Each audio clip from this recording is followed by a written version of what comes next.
Hello guys, क्या आप जानते हैं कौन थे ब्रह्मांड के पहले पत्रकार और वीणा के जनक भी माने जाते हैं। चलिए जानते हैं। हेलो गाइस, मैं आप सभी का अपने यूट्यूब चैनल पर स्वागत करती हूँ। श्रीमद् भागवत पुराण में देव ऋषि नारद को आध्यात्मिक ज्ञानी कहा गया है।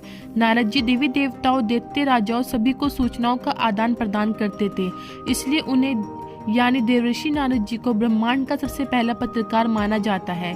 भगवान विष्णु के परम भक्त नारद जी सृष्टि के रचयिता ब्रह्मा जी के पुत्र हैं। नारद पुराण में नारद जी के जीवन के बारे में संपूर्ण वर्णन है।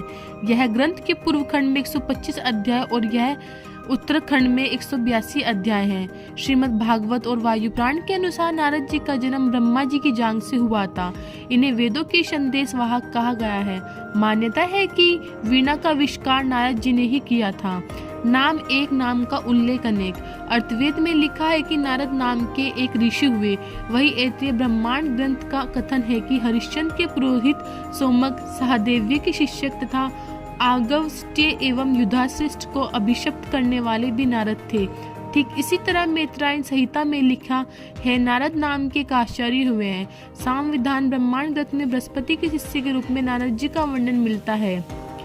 महाभारत में मोक्ष धर्म के नारायणी आख्यान में नारद जी की उत्तर दिशाई यात्रा का विवरण मिलता है। उन्होंने नर नारायण ऋषियों की तपस्या देखकर उनसे प्रश्न किया और बाद में उन्होंने नारद को 5 रात्र धर्म का श्रवण कराया। नारद जी के बारे में उनके पुनर्जन्म की कथा प्रचलित है। श्रीमद् भागवत पुराण में इस कथा का उल्लेख मिलता है। कहते हैं नारद जी पूर्व जन्म में उपब्रह्मण नाम के गंधर्व थे। उन्हें अपने रूप पर अभिमान था। एक बार जब ब्रह्मा की सेवा में अप्सरा और गंधर्व गीत और नृत्य से जगत सृष्टि की आराधना कर रहे थे, तब उपब्रह्मण स्त्रियों के साथ श्रृंगार भाव से वहां आए। उपब्रह्मण का यह अशिष्ट आचरण देखकर ब्रह्मा कुपित हो गए और उन्होंने उसे शुद्ध योनि में जन्म लेने का श्राप दे दिया। श्राप के कारण वह पृथ्वी पर शूद्रा दासी का पुत्र हुआ। माता पुत्र साधु संतों की निष्ठा के साथ सेवा करते थे। 5 वर्ष का बालक संतों के पात्र में बचा हुआ झूठा अन्न खाते रहे, जिससे उसके हृदय के सभी पाप धुल गए। बालक की सेवा से प्रसन्न होकर साधुओं ने उसे नाम जाप और ध्यान का उपदेश दिया।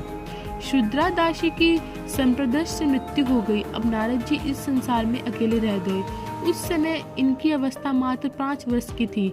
माता के वियोग को भी भगवान का परम अनुग्रह मानकर ये अनाथों के नाथ दीनानाथ का भजन करने के लिए चल पड़े। एक दिन वह बालक एक पीपल के वृक्ष के नीचे ध्यान लगाकर बैठे थे कि उनके हृदय में भगवान की झलक दिखाई दी।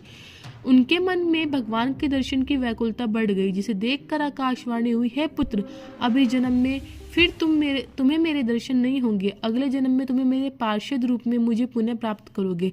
समय बीतने पर बालक का शरीर छूट गया और कल्प के अंत में वह ब्रह्मा में लीन हो गया। कल्प के अंत में ब्रह्मा जी के मानस पुत्र के रूप में अवतरित हुए।